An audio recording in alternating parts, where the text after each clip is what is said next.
তোমার কাছে একটাই কথা আমার জিজ্ঞাসা থাকবে, তোমার নাম যে ফকির চান, এটা তুমি কই থেকে পাইছো? আর আগে যে সময় দর্জি কাজ করতা, সেই সময় যে এই যে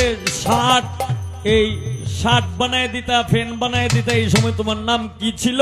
যেমন আমার নাম, আমি আমার নামটা আগেই কইলতাছি, আমার নামটা কিন্তু উস্তাদে ফাল্টাইছে না, উস্তাদে ফাল্টাইছে না, কিন্তু আস্তে আমার নাম কিন্তু উস্তাদে ফাল্টাইছে না। কেন লেগে ফাল্টাইছে না? কারণ আদমের প্রথম হইল আল্লাহ প্রথম বানাইছে মানুষের মধ্যে আদমকে। এরপরে আদমের দুই সন্তান, একজনের নাম হইল হাবিল আর একজনের নাম হইল কাবিল। এই হাবিল কাবিল থেকে, এই হাবিল থেকে আমার নাম আসছে হবিল। হবিল নামটা কেডা তৈছে? আমার মা বাবায় রাখছে নামটা, এই কারণে মাতৃভাষায় আমার নাম হবিল থেকে হবিল সাহেব থেকে এখন হবিল সরকার। আমার উস্তাদ নিজে কইছে যে হবিল সরকার, কিন্তু আমার নামটা ফাল্টাইছে না।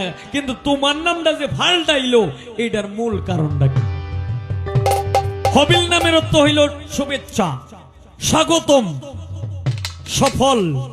কিন্তু তোমার নাম যে এই যে আরেকটা নাম থেকে ফকির চান নাম রাখছে, এটা আগের নামটা রাখলে দুষ্টা কি হইতো, আর এখন যে নাম তো হইছে ফকির চান, এটার মূল কারণটা কি? এটা কি এই যে আগের নামটা, এটা কি বাউল গানের সাথে, বাউলের সাথে মিল খায় না বুঝলে কি নামটা ফাল্টাইছে না? এর মধ্যে অন্য কোনো কারণ আছে? আল্লাহর দোহাই লাগে, মিথ্যা কথা কইও না।